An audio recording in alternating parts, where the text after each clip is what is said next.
Height है जी हाँ, इस हाइट से मैक्सिमम एक बंदे को डर लगता है। इससे आप ऊपर चले जाएं आपको डर कम लगेगा, इससे नीचे चले जाएं डर कम लगेगा। अच्छा, ऊपर चले जाएंगे तो डर से कम लगेगा जी। हाइट इतनी है कहीं ना कहीं पैराशूट खुल जाएगा और नीचे तो खैर हाइट होगी बिल्कुल। ये जगह वो जहाँ से ये डर होता है कि अगर गिरे भी तो शायद पैराशूट ना खुले। ना नहीं उस सेंस में नहीं, बल्कि एक ह्यूमन की जो साइकी है उस पे वो बंदा इस साइंटिफिक है कि इस हाइट से वो मैक्सिमम डरता है।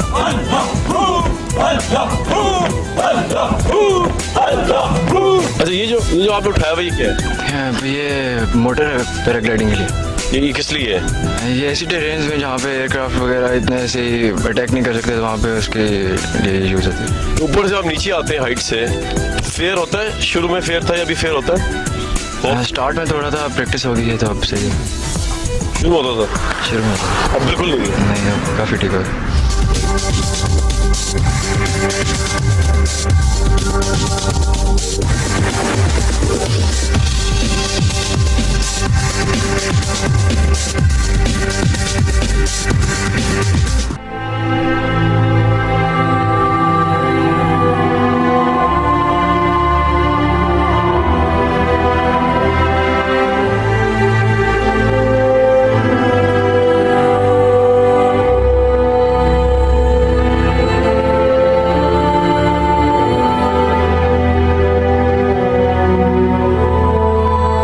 ये डाइन आउट है जो एकेडमी के सीनियर के जाने पर फेयरवेल डिनर के तौर पर दिया जाता है। तमाम कैडेट सीनियर की कमांड के बगैर जुम्बिश भी नहीं कर सकते। चेयर ऑफ कमांड इस तरह है कि यहाँ पर एक सीनियर है और एक mister vice. Ladies and gentleman, Bismillah.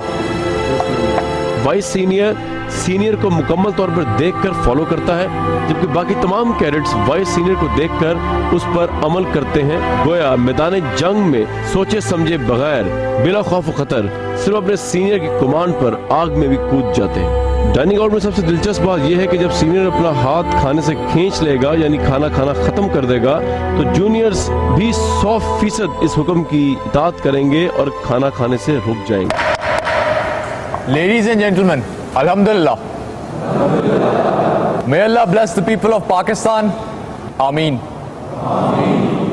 Academy की सबसे अहम शख्सियत वो टैलेंटेड लड़कियां, कैडेट और अफसरान हैं जो पाकिस्तान जैसे माशरे में हथियार उठाने से लेकर फाइटर जेट चलाने तक मर्दों के बिल्कुल बराबर नजर आएंगे।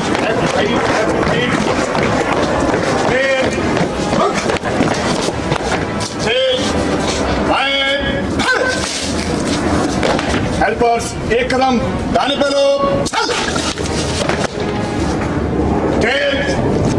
Buying position. Range 200. Park the rifle and bring it in your shoulders. 20 rounds, single shot, in your own time, at your own target. Detail, fire!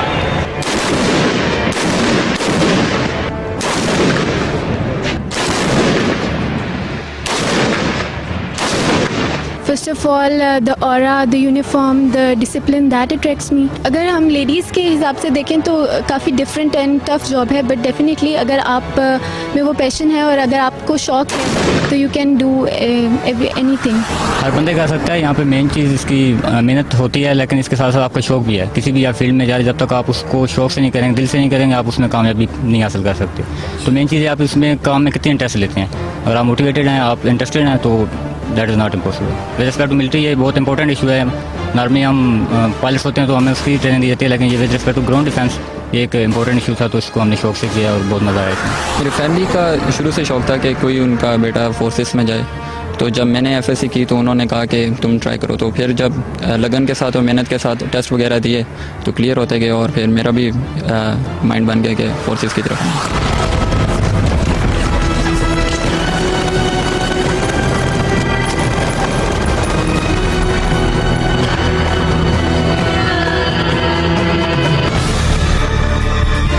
कितना इम्पोर्टेंट है आपके लिए जानना कि what is the national interest of this country. इसके लिए आप पे इतनी मेहनत हो रही है, वो क्या है? इंडिपेंडेंस। ऑफ कोर्स ये एक चीज आपको सिखाई जाती है कि you become very independent at a very early stage. डर खौफ इसके अंदर कोई नहीं होता। और ये रनवे में दौड़ लाऊंगा मैं आपके साथ। चले, मोस्ट वेलकम। तेज भागिएगा जरा। Okay, thank you.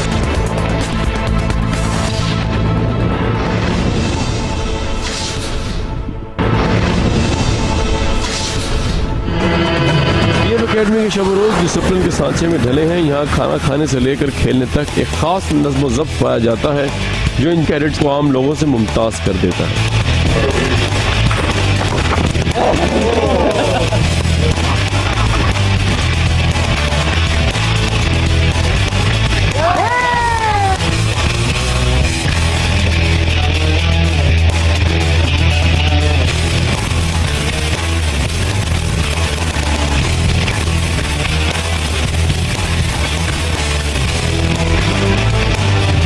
बाहर की दुनिया के जो लोग ये समझते हैं कि एकेडमी में सिर्फ फिजिकल ट्रेनिंग होती है, वो सही में गलत है।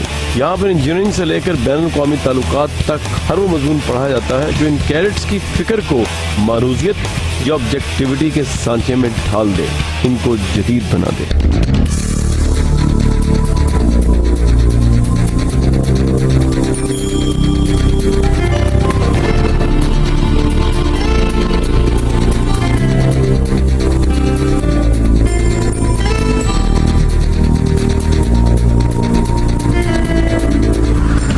फ्यूचर के सोल्जर्स हैं, फ्यूचर कमांड करेंगे आप स्काइज को, तो इसमें इमेंसली इम्पोर्टेंट है ये जानना सबसे पहले कि आपका जो interaction rest of the world से हो रहा है वो कितना इम्पोर्टेंट है। रियल पॉलिटिकल वर्ल्ड के कॉन्टेक्स्ट में, रियल पॉलिटिक्स में कितना इम्पोर्टेंट है आपके लिए जानना कि what is the national interest of this country.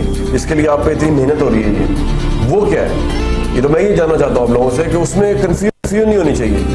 The national interest of the country is what for you. कौन कैडेट है जो सबसे पहले ब्रेवरी का सबूत पेश करते हुए हाथ खड़ा करे? And I will ask this answer. कौन सबसे पहले बताएगा? पिंके हुनैरा फरीद, 75th इंजीनियरिंग कोर्स। मेरे ख्याल से नेशनल इंटरेस्ट अपने ज़ाती मफादात से निकल कर अगर कौमी मफादात के बारे में सोचा जाए तो उनको नेशनल इंटरेस्ट कहा जाता है।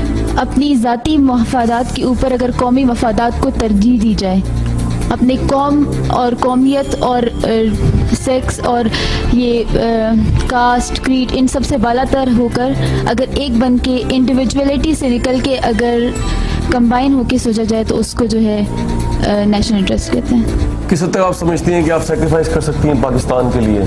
जहाँ तक इंडिविजुअलिटी का बात है, अगर मैं आके कुछ भी मुझे करने को कहा जाए अपने मुल्क की खातिर तो मैं उससे दरेक नहीं करूँगी। ये वो जगह है जहाँ पर पाकिस्तान के डिफेंस पर नज़र रखने की, रडार के ऊपर रडार को मॉनिटर करने की या रडार के जरिए दुश्मन के जहाज़ों पर नज़र रखने की ट्रेनिंग ली जाती है।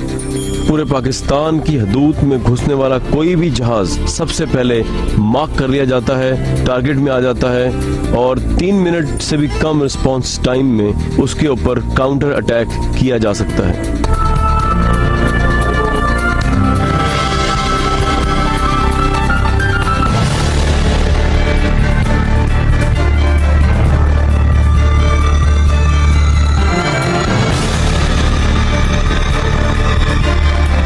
13 अप्रैल 1948 जब कायद-ए-आज़म ने पहली मरतबा रिसालपुर अकेडमी की ग्रेजुएशन परेड का मुआयना किया। इस मौके पर कायद-ए-आज़म ने इस ख्वाहिश का इजहार किया, जिस मुल्क की फ़ज़ाइया मजबूत न हो वो हमेशा जारियत करने वाले के रहम करम पर रहता है।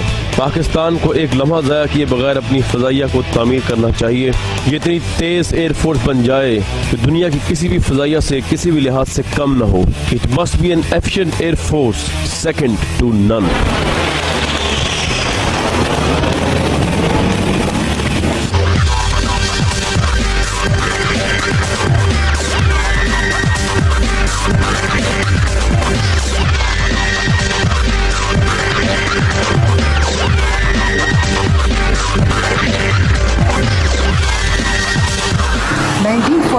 में कायद-ए-आज़म मोहम्मद अली जिन्ना ने ख़ुद आकर इस स्कूल को एक कॉलेज का दर्जा दिया और उसके बाद से ये रॉयल पाकिस्तान एयरफोर्स कॉलेज बना।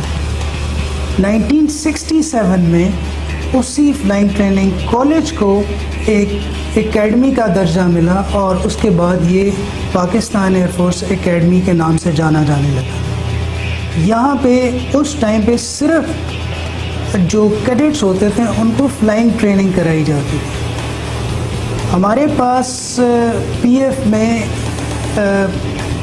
कॉलेज ऑफ एरोनॉटिकल इंजीनियरिंग भी उस वक्त बन चुका था और वो उस टाइम पे कुरंगी यानी कराची में ऑपरेट कर रहा था। 1986 में वो कॉलेज भी यहाँ शिफ्ट किया गया ताकि जो PF एकेडमी रिसालपुर हो वो पाकिस्तान एयरफोर्स की तमाम ट्रेनिंग को लुक आफ्टर करे। और इस वक्त पाकिस्तान एयरफोर्स एकेडमी में फ्लाइंग ट्रेनिंग के अलावा एरोनॉटिकल इंजीनियरिंग भी कराई जाती है। एयर डिफेंस का जो ट्रेनिंग स्कूल है वो भी यहाँ पे सिचुएटेड है।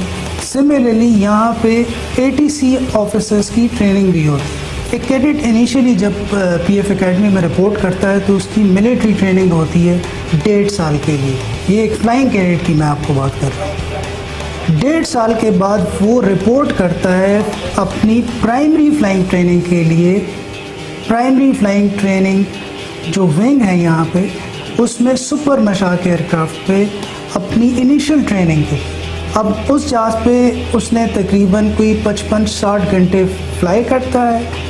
वो क्वालिफाई, जो लोग सक्सेसफुली प्राइमरी फ्लाइंग कंप्लीट करते हैं वो क्वालिफाई करते हैं to be trained for basic flying training on a jet trainer. Independence, of course, ये एक चीज़ आपको सिखाई जाती है। Become very independent at a very early stage. डर खौफ इसके अंदर कोई नहीं होता। और ये रनवे में दौड़ लाऊंगा मैं आपके साथ। चले, मोस्ट वेलकम। तेज भागिएगा जरा। ओके, ठीक है।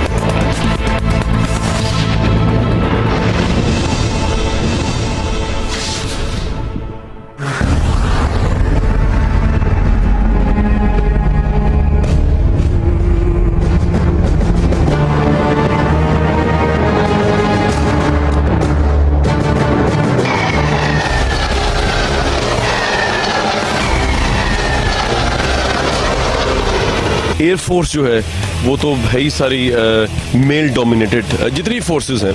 तो ये आपके जहन में किस तरह आया कि आप जो हैं वो एयरफोर्स के अंदर आए और जहाज़ उड़ाएं मर्दों के शाना निशाना? बेसिक थिंग इज़ कि मुझे हमेशा से फोर्सेस का तो वैसे ही बहुत शौक था because my father himself is in armed forces. My whole family, my grandfather was in air force army as well. So उधर से मुझे हमेशा से बहुत शौक रहा। क्या एज थी जब आपने ज्वाइन किया अकेडमी? I was 19। 19 साल की जो लड़की होती है पाकिस्तान में, उसकी तो जो आप भी जब थी तो सोच का अंदाज तो थोड़ा डिफरेंट नहीं होता? मतलब जहाँ तक मेरी प्रॉब्ली राइटली रॉन्गली अंडरस्टैंडिंग है कि एक ख़ास हद तक एजुकेशन हासिल की, उसके बाद जो है वो शादी। तो ये 19 साल की पाकिस्तान की एवरेज लड़की जो है उसकी तो ये सोच होती है। तो ये फिर आप जब इधर आई ऑब्वियसली अब उस सोच को कितना हद तक आप व्यूज पे कायम है या वो सोच आपकी कंप्लीट चेंज हो चुकी है? और क्या हुई है चेंज, अगर हुई है चेंज तो? बेसिकली आजकल तो there is a lot of awareness. तो इस तरह का तो आजकल मेरा नहीं ख्याल कि लड़कियों में ये चीज़ बहुत ज़्यादा है। Everyone is very passionate about their profession. और आजकल यही है कि लोग डॉक्टर्स भी तो बनते हैं 24-25 ईयर्स ऑफ एज जब आप वहाँ से ग्रेजुएट कर। आपकी जॉब है ये तो बिल्कुल एक्स्ट्राऑर्डिनरी एबनॉर्मल जॉब है ना। नॉर्मल सर्कमस्टेंस में डॉक्टर्स हैं वो सिविल एरिया से मूव करेंगे, प्राइवेट प्रैक्टिस करेंगे। यहाँ तो आपको एक खास एरिया जहाँ में मूव करना है। तो फैमिली लाइफ आपकी किस तरह इफेक्ट नहीं करेगी आपके ख्याल में? आपकी शादी होगी? आपका एम होना चाहिए। एक जब इंसान का एक पैशन होता है देन देयर इज नो क्या उसको कहते हैं कोई लेवल, फिर आप वो चीज़ें आपकी सोच में नहीं आती हैं। वो फिर of course latest time of frame या लेटेस्ट स्टेजेस पे आप ज़रूर सोचेंगे, but for a while it's your passion तो आप ज़रूर उसको यू कैन मैनेज इट। जब आप बताया जाता है कि जो लड़के हैं उनके लिए बड़ा सख्त पनिशमेंट कोड होता है फॉर डिसिप्लिन ऑब्वियसली। तो आप लड़की हैं, तो आप बीइंग अ लड़की यहाँ पे आप आई कैडेट के तौर पे, काफ़ी रगड़ा मिला? रगड़ा तो काफ़ी मिला है, लेकिन ऑफ कोर्स आपकी एक सोच होती है। बाहर से ही आप आते हैं तो आप कहते हैं कि भाई आपको $1 मिलियन प्लेन दे रहे हैं, so they won't let you do it without कि अगर आपको कोई रगड़ा नहीं मिला, आपको उसके लिए फिजिकल फिट नहीं किया, वो कभी भी आपको वो चीज़ नहीं देंगे। तो we have to be at par with the boys. तो वो चीज़ तो आपको हमेशा माइंडसेट होके आना चाहिए। और दूसरी बात है रगड़ा इन अ सेंस आपको फिजिकली फिट करने के लिए होता है। There is of course discipline. Girls are वैसे ही थोड़ी ज़्यादा डिसिप्लिन होती हैं, एक दफ़ा जितनी लड़कों को कर लेती हैं। एक दफ़ा बात बताई जाए तो पता नहीं चलता। लड़के थोड़ा देर से ऑफ कोर्स करते हैं एज उनको सही मिलता है रगड़ा मिलता है। बिल्कुल।